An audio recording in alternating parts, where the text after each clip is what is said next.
I figured it would be appropriate to do this video on teamwork and partnerships and who to partner with and who not to partner with in your business.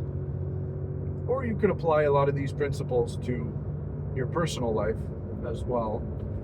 So, having good teammates or good team players or good people on board your company and good employees and good strategists or good advisors or good partners in the company who are sort of have a joint stake, some sort of equity or a stake of some sort in your company. Any kind of stakeholder who you're working with needs to be qualified and needs to be trustworthy. And I don't mean qualified in that they do a good job at their work. I mean qualified as in like screened, pre-qualified. Who is this person? What's their background? What are they like? What are their morals? What are their values?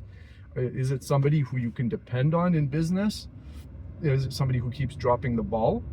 Is it somebody who keeps taking shortcuts? Is it somebody who keeps doing things that are blatantly against the rules that could cause short or long-term issues, small and big issues for your business? And one of the worst things you can do is blatantly see this happening before your eyes and sort of looking the other way out of convenience. Because I've early on in my career sort of partnered with, in two different scenarios, two different people, two different things related to my business. One time it worked out great, and the other time it did not work out great. What had happened is my company was hired by a strategic partner, so someone else sort of in my field, and I signed the agreement in the end through my company, did the work myself through my company, and invoiced the end client. And then this partner that referred the business, who was sort of a joint stakeholder in the business and was supposed to get paid a portion of the work, had called the client and changed the billing address to their own address. So the check went out to him personally. I don't know why they did this, maybe because he was the first contact and they knew him, but they just went with it, and they had paid him out in full for the job, and he just kind of ran away and disappeared, and I never talked to him or did business with him ever again. So in the case of my client now, who has this issue where there's a person who is not trustworthy, who's in their business, they've seen multiple red flags. I'm talking about multiple, to the point where her own mother is jumping up and down, stomping her feet and saying, this is not, this person is not safe. You can't trust them. You can't work with them. Offenses include borrowing equipment and using it for themselves, which is not at all legit. Penny pinching when it comes to joint investment in the company. In other words, they want all the benefits, but they don't want to put forth in front any money to get any work done on the business. And just a general disregard for what my client wants out of the partnership agreement.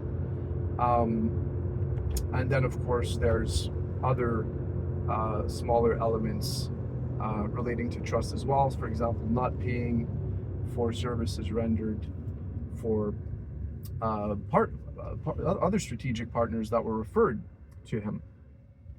So that makes you, as the person, as the client, okay, as my client, who is a business owner who's referring somebody to do business with this person who's unreliable, it sort of damages my rep. So how does my rep get damaged? Well, so far so good, right? Because the strategic partner is taking care of the actual work properly so far. But if it's somebody like that who's taking shortcuts and is a little bit dodgy about certain things and kind of already has a track record of going behind your back, not respecting rules, they were also specifically asked actually to not use certain equipment, and they just went ahead and did it anyway, literally next day.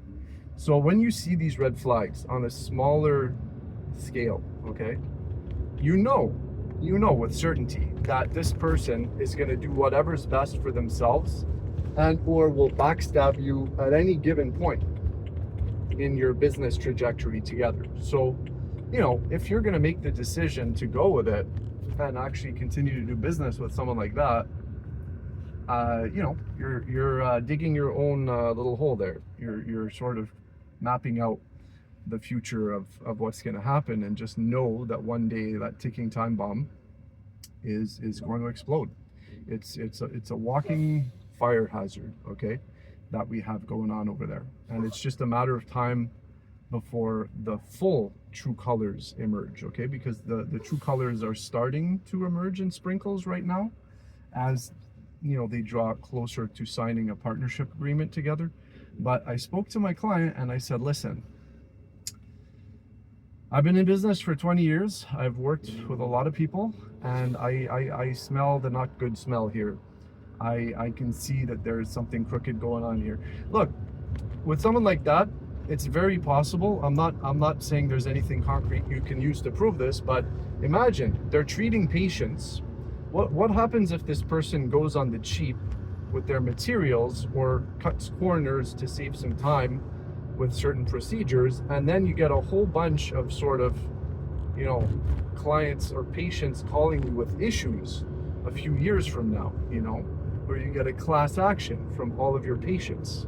I mean, this is a real possibility here. This is something that can actually happen. And that could destroy you could lose your license as a medical professional, and you won't be able to practice.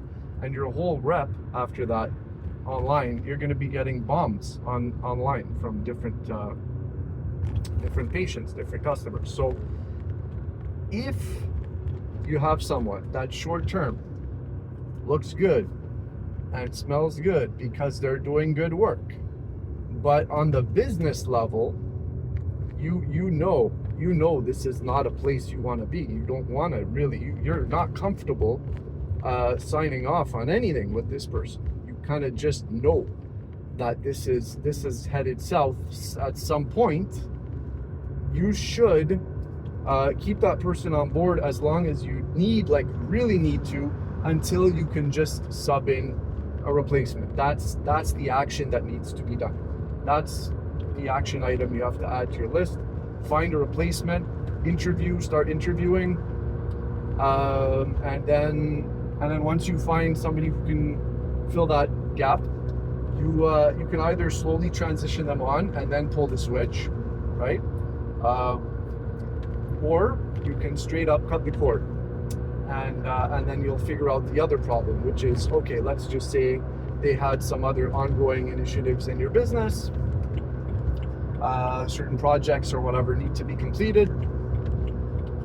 You could figure that out as a secondary or a residual sort of a problem, remaining problem, and you can patch that, because you'd rather be fixing that than fixing whatever mess they're going to leave you in a few years from now. Mark my words.